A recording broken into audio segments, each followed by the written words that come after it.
नमस्कार रापन माटी। आज गोपालगंज जिला के लिए बहुत सौभाग्य की बात है कि इस 2019 ने गोपालगंज को बहुत सारे गिफ्ट दिए हैं। उसमें पूर्ण तोहफों की चर्चा करना चाहूँगा। सबसे पहले तो गोपालगंज जिले में इस 2019 में 3 IAS हुए हैं, जिनमें एक व्यक्ति हैं जिनका उम्र मात्र 22 साल है और देश के इस सबसे बड़ी परीक्षा में 93वां स्थान ला करके उन्होंने एक इतिहास रचा है। मैं नमस्कार करता हूं आपन माटी को, नमस्कार करता हूं गोपालगंज की धरती को। तो मित्रों, आज मैं आपसे मिलवाने वाला हूं एक ऐसा शानदार जानदार लाजवाब व्यक्तित्व जिनके रग रग से आत्मविश्वास टपकता है करके बड़ी हैरानी होगी, बड़ी खुशी होगी कि हमारे गोपालगंज से हैं। तो मैं एक बार समस्त गोपालगंज के दर्शकों को, गोपालगंज के मित्रों को नमस्कार करते हुए चलते हैं, कुछ बात करेंगे। नमस्कार सर। नमस्कार सर, आपका बहुत बहुत स्वागत है और हम गोपालगंज की ओर से आपको बहुत बहुत आभार व्यक्त करते हैं कि आपने इतनी बड़ी उपलब्धि हासिल की है सर। नहीं, ये तो मेरा सौभाग्य है कि मेरा जन्म यहाँ हुआ है, तो धन्यवाद तो मुझे देना चाहिए इस धरती को। जाया जाए तो सर, इसमें मेरा पहला जो प्रश्न है आपसे वो ये है कि जब आपको पहली बार पता चली कि आप IAS का फाइनल क्वालिफाई कर गए हैं और आप अब IAS बन गए हैं, तो आपको सर क्या महसूस हुआ, कैसी फीलिंग्स आई? देखिए, 29 मार्च को मेरा इंटरव्यू था, तो इंटरव्यू मेरा सबसे लास्ट डे था। जो शेड्यूल चालू हुआ था इंटरव्यू का वो 11 फरवरी से 29 मार्च तक चला था, तो लास्ट डे मेरा था 29 मार्च को, और उसके 7 दिन बाद 5 अप्रैल को रिजल्ट आया। रिजल्ट अपलोड होने में थोड़ा टाइम लगा, लेकिन मैंने बोला ठीक है, अपने ही में देखूंगा, पहले टाइम लगेगा। जबकि रिजल्ट दूसरे उसमें ओपन हो चुका था, तो मेरे में जैसे मैंने ओपन किया तो पहले गणेश जी का नाम लिया और रिजल्ट में PDF में प्रदीप सर्च किया कि प्रदीप कहाँ पे आ रहा है। तो पहले रैंक 74 पे एक प्रदीप है, प्रदीप कुमार द्विवेदी, तो मुझे लगा नहीं, ये तो मेरा नहीं है। फिर मैंने सेकंड स्क्रॉल किया तो प्रदीप सिंह आया। मैंने मेंस के रिजल्ट में देखा था कि प्रदीप सिंह नाम के भी 2 कैंडिडेट्स हैं, तो मुझे लगा रोल नंबर कंफर्म करना चाहिए कि रोल नंबर कौन सा है। और जैसे ही आगे देखा 081276 बस फिर मैं मोबाइल फेंक के और 2 बार कंफर्म किया मैंने पहले, ताकि खुशी से पहले कंफर्म कर लूँ कि कंफर्म यही है, उसके बाद घर पे फ़ोन लगाऊँ। तो मोबाइल फेंका मैंने, फिर जिसे कंफर्म हुआ और फिर चिल्लाने लगा ज़ोर ज़ोर से। तो मेरे सारे दोस्त जितने भी थे वहाँ पे सब लोग आ गए, सब लोग गले मिल रहे हैं एक दूसरे से। फिर पापा मम्मी को फ़ोन लगाया, भैया को फ़ोन लगाया और बड़े पापा को, दादाजी को, सबको फ़ोन लगाया मैंने कि हो गया हो गया हो गया। ये सर आपके माता पिता को क्या प्रतिक्रिया हुई? माता पिता ने क्या प्रतिक्रिया दिया, किस तरह से वो व्यक्त किए प्रतिक्रिया को सर, जरा सा ये बताएं।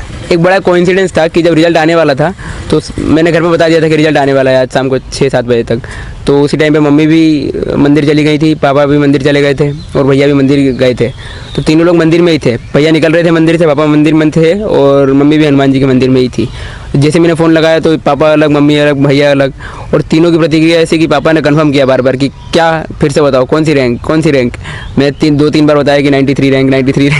फिर मम्मी तो फूले नहीं समारी। सर, आपको ऐसा लगता था क्या कि आप टॉपर लिस्ट में आ जाएंगे, 93वां रैंक आ जाएगा?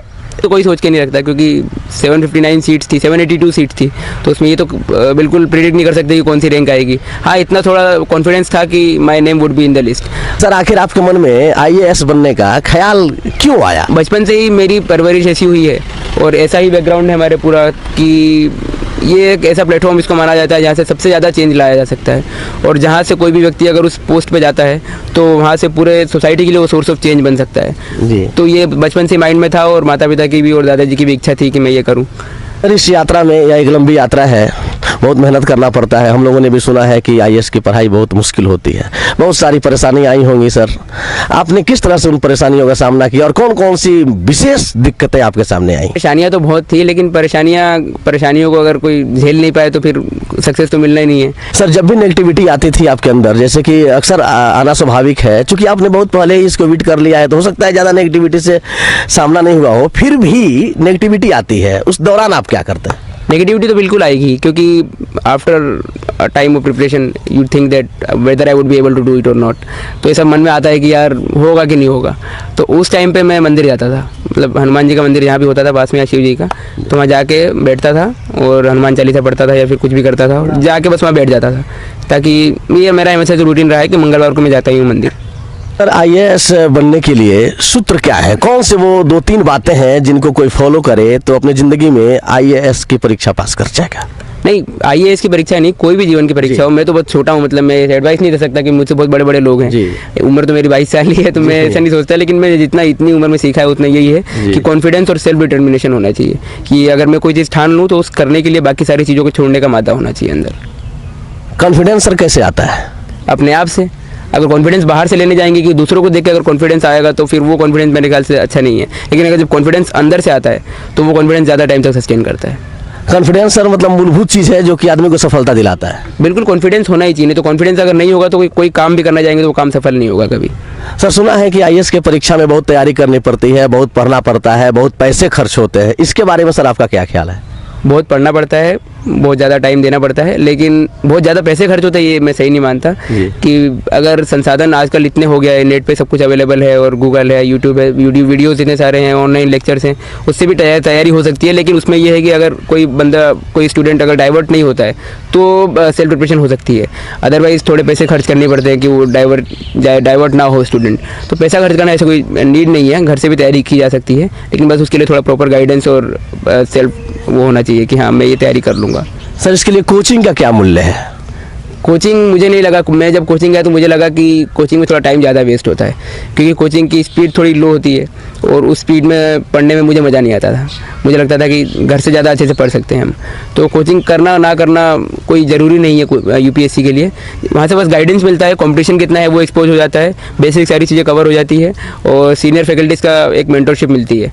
अदरवाइज़ कोचिंग के एज सच कोई नेसेसिटी नहीं है। सर इस परीक्षा की तैयारी के लिए किस उम्र से आरंभ कर देनी चाहिए तैयारी, ताकि आदमी प्रॉपर वे में चल सके और सफलता पा सके? मैंने ऐसे बचपन से ये सोच के तो नहीं कि पढ़ा था कि हाँ इसी की तैयारी कर रहा हूँ मैं, पर हाँ बचपन से ओरिएंटेशन उसी सब्जेक्ट से, मतलब ह्यूमैनिटीज़ के सब्जेक्ट में, सोशल साइंस के सब्जेक्ट में मुझे ज़्यादा रुचि थी बचपन से ही। हिस्ट्री, पॉलिटी और ये पढ़ने में काफ़ी मज़ा आता था। तो तैयारी मेरे ख्याल से जब जागो तभी सवेरा। तो जब किसी को लगे कि हाँ मैं इस बात की तैयारी करना चाहता हूँ UPSC की, तो तभी प्रिपरेशन स्टार्ट कर देनी चाहिए। कह रहा था कि इसमें कई विषय होते हैं, सामान्य अध्ययन होता है और भी कुछ स्पेशल विषय भी चुनने होते हैं, तो विषयों का चुनाव करने के लिए बच्चों को किन किन बातों का ध्यान रखना चाहिए? देखिए, पहले 2 ऑप्शनल होते थे, अब एक ऑप्शनल होता है मेंस के पेपर में, बाकी सारे पेपर्स तो कंपलसरी होते हैं। तो मेंस के पेपर में मेरा सोशियोलॉजी था और बाकी लोगों को मैं यही सजेस्ट करूँगा कि अगर किसी को ये चूज़ करना है कि कौन सा ऑप्शनल लेना चाहिए, तो उसके लिए सबसे पहले प्रीवियस ईयर का पेपर देखें, उससे भी पहले सिलेबस देखें उस सब्जेक्ट का, जो भी सब्जेक्ट आप लेने वाले हैं। सिलेबस के बाद प्रीवियस ईयर पेपर, फिर रिसेंट ट्रेंड क्या चल रहा है उसका, मतलब वो डोमिनेंट है कि नहीं, या फिर मार्क्स का पैटर्न कैसा है। जैसे मैथमेटिक्स है तो काफ़ी अच्छे मार्क्स स्कोर हो जाते हैं अगर if anyone is good in mathematics. और उसके बाद ये भी देखें कि आप उनके प्रीवियस ईयर पेपर्स को सॉल्व कर पा रहे हैं कि नहीं कर पा रहे हैं। अगर ये सही है कि बिना पढ़े वो सॉल्व नहीं कर सकते, लेकिन थोड़ा बहुत ऐसा तो होता है, माइंड में इंट्यूशन होता है कि हाँ ये पेपर मैं अच्छे से कर सकता हूँ, मुझे समझ में आ रहे हैं क्वेश्चन एटलीस्ट। तो ये 3-4 चीज़ों का ध्यान रखना चाहिए। सर एक अंग्रेजी का भूत है जो कि हमारे बिहार में बहुत तगड़ा है, लगभग सारे विद्यार्थियों को अंग्रेजी का भूत पकड़ लेता है। IAS के एग्जाम निकालने के लिए सर अंग्रेजी का क्या महत्व है और क्या इसका जरूरी है कि अंग्रेजी जो जानेगा वही IAS निकालेगा? नहीं, ऐसा कोई ज़रूरी नहीं है, ये तो हमारी शिक्षा पद्धति ऐसी हो गई है। अदरवाइज़ मेरा भी मीडियम इंग्लिश ही था, और पर मैं ऐसा मानता नहीं हूँ कि इंग्लिश मीडियम होना ही कंपलसरी है। हिंदी मीडियम से भी स्टूडेंट्स निकालते हैं परीक्षा, थोड़ा रेशो कम हो गया है क्योंकि इंग्लिश मीडियम की तरफ लोगों का झुकाव थोड़ा ज़्यादा बढ़ा है, पर हिंदी मीडियम से ही बच्चे क्लियर कर रहे हैं और हो सकता है क्लियर। बस उसमें यह है कि हिंदी में थोड़ी प्रॉपर हिंदी होनी चाहिए, और हिंदी मीडियम के थोड़े रिसोर्सेज कम हैं, वो अगर थोड़े और अच्छे अवेलेबल हो जाएँ और स्टूडेंट्स थोड़े अच्छे से और पढ़ाई करें तो हिंदी मीडियम से भी आराम से क्लियर हो सकता है एग्ज़ाम। मतलब मीडियम उतना मायने नहीं रखता? नहीं, उतना मायने नहीं रखता। आजकल के सोसाइटी का ऐसा पैटर्न हो गया है कि इंग्लिश थोड़ा डोमिनेंट हो गया है हिंदी के ऊपर, पर मेरे ख्याल से वो सही चीज़ नहीं है। सारी लैंग्वेजेस को बराबर तवज्जो मिलनी चाहिए। सर आपने एक बहुत बड़ी सफलता हासिल की है, इस सफलता का श्रेय आप दरअसल किसे देना चाहेंगे? 4 लोगों को जी, मम्मी, पापा, भैया और दादाजी। उनके बारे में सर कुछ पता है? तो मेरे दादाजी ने पापा से भी यही बोला कि जितना हो सके इनको पढ़ाना और इनकी पढ़ाई में कोई कमी नहीं आनी चाहिए, किसी भी चीज़ की कमी नहीं आनी चाहिए। तो पापा ने उनकी बात का अनुसरण किया और दादाजी की बात हमेशा से माइंड में थी कि कुछ करना है और दादाजी का सपना पूरा करना है, तो उनको ही सारा श्रेय जाता है एक्चुअली, क्योंकि उन्हीं से फिर पापा भी है, मम्मी भी है और भैया भी है, तो सारा श्रेय दादाजी को जाता है। सर ये एक माता पिता और परिवार की क्या भूमिका होती है किसी को आगे बढ़ाने में और अपने सफलता में? माता पिता एक टॉर्च बीरर का काम करते जी। हैं। वो दिशा दिखाते हैं कि इस दिशा में स्टूडेंट जाएगा। ये नहीं कि माता पिता ये बताएं कि डॉक्टर बनेगा, ये इंजीनियर बनेगा, ये आईएएस बनेगा, पर बचपन से उसका मार्ग जरूर प्रशस्त करते हैं माता पिता जो, क्योंकि माता पिता के ही गाइडेंस में बच्चे की परवरिश होती है, नरिशमेंट होती है, वो बड़ा होता है। और जैसे संस्कार वो लोग देते हैं वैसे ही संस्कार से वो बड़ा होगा। अगर संस्कार अच्छे होंगे तो माता पिता की बात मानेगा और उनके कहे बिना कोई काम नहीं करेगा, क्योंकि माता पिता हमेशा बच्चे का भला ही चाहते हैं। तो ये ज़रूरी बात है कि आजकल थोड़ा परिवेश ऐसा हो गया है कि कुछ चीज़ें थोपी जा रही हैं स्टूडेंट्स पे, बच्चों पे, कि माता पिता प्रेशर क्रिएट करके करते हैं कि ये कर लीजिए, ये कर लीजिए। सारे घरों में ऐसा नहीं होता, पर आमतौर पर ऐसा देखा जा रहा है। तो ये थोड़ा चलन गलत है। माता पिता को थोड़ा फ्री हैंड देना चाहिए स्टूडेंट्स को। इतना ही फ्री हैंड नहीं कि वो अपनी मर्जी से कुछ भी कर ले, क्योंकि बच्चों में मैच्योरिटी भी थोड़ी कम होती है। तो एक गाइड की भूमिका ज़रूर होती है, लेकिन गाइड से ज़्यादा एक ऐसी भूमिका है माता पिता की जो पूरे बच्चे के कैरेक्टर को गढ़ते हैं वो लोग, और वही कैरेक्टर जाके आगे उसकी पूरी लाइफ में काम आता है। बात किया, आप आए, हमसे मिले, हम लोगों को समय दिया, इसके लिए सर हम आपका आजीवन आभारी रहेंगे। एक बार पुनः आपका बहुत बहुत धन्यवाद। बहुत बहुत धन्यवाद।